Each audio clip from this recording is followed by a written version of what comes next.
بسم اللہ الرحمن الرحیم۔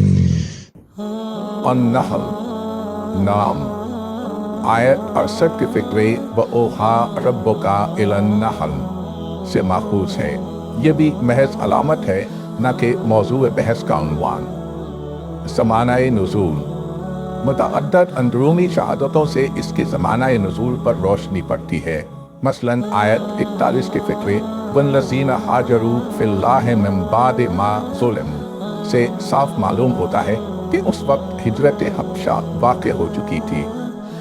آیت 106 من کفر باللہ من بعد ایمانہ سے معلوم ہوتا ہے کہ اس وقت ظلم و ستم پوری شدت کے ساتھ ہو رہا تھا، اور یہ سوال پیدا ہو گیا تھا کہ اگر کوئی شخص ناقابل برداشت اذیت سے مجبور ہو کر کلمہ کفر کہہ بیٹھے تو اس کا کیا حکم ہے۔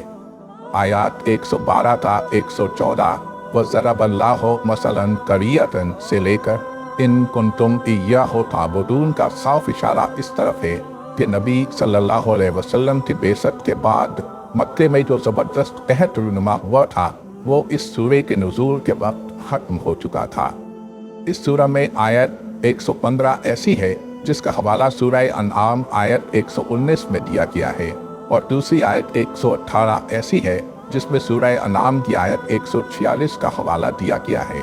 یہ اس بات کی دلیل ہے کہ ان دونوں سورتوں کا نزول قریب العہد ہے۔ ان شہادتوں سے پتہ چلتا ہے کہ اس سورہ کا زمانہ نزول بھی مکے کا آخری دور ہی ہے، اور اسی کی تائید سورہ کے عام انداز بیان سے بھی ہوتی ہے۔ موضوع اور مرکزی مضمون شرک کا ابطال، توحید کا اثبات، دعوت پیغمبر کو نہ ماننے کے لیے برے نتائج پر تنبیہ و فہمائش، اور حق کی مخالفت و مزاحمت پر زجر و توبیخ۔ مباحث سورہ کا آغاز بغیر کسی تمہید کے یک لفظ ایک تنبیہی جملے سے ہوتا ہے۔ کفار مکہ بار بار کہتے تھے کہ جب ہم تمہیں جھٹلا چکے ہیں اور کھلم کھلا تمہاری مخالفت کر رہے ہیں تو آخر وہ خدا کا عذاب آ کیوں نہیں جاتا جس کی تم ہمیں دھمکیاں دیتے ہو۔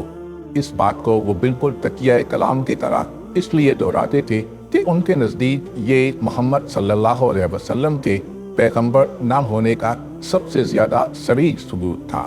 اس پر فرمایا کہ بے وقوفو، خدا کا عذاب تو تمہارے سر پر تلا کھڑا ہے، اب اس کے ٹوٹ پڑنے کے لیے جلدی نہ مچاؤ، بلکہ جو ذرا سی مہلت باقی ہے اس سے فائدہ اٹھا کر بات سمجھنے کی کوشش کرو۔ اس کے بعد فوراً تفہیم کی تقریر شروع ہو جاتی ہے، اور حسب ذیل مضامین بار بار یکے بعد دیگرے سامنے آنے شروع ہوتے ہیں۔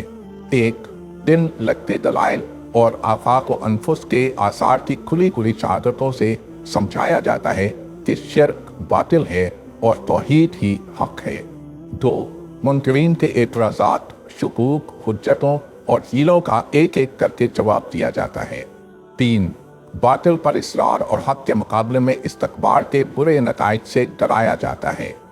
چار، ان اخلاقی اور عملی تغیرات کو مجمل مگر دل نشین انداز سے بیان کیا جاتا ہے جو محمد صلی اللہ علیہ وسلم کا لایا ہوا دین انسانی زندگی میں لانا چاہتا ہے، اور اس سلسلے میں مشرکین کو بتایا جاتا ہے کہ خدا کو رب ماننا جس کا انہیں دعویٰ تھا محض خالی خلی مان لینا ہی نہیں ہے، بلکہ اپنے کچھ تقاضے بھی رکھتا ہے جو عقائد، اخلاق اور عملی زندگی میں نمودار ہونے چاہیے۔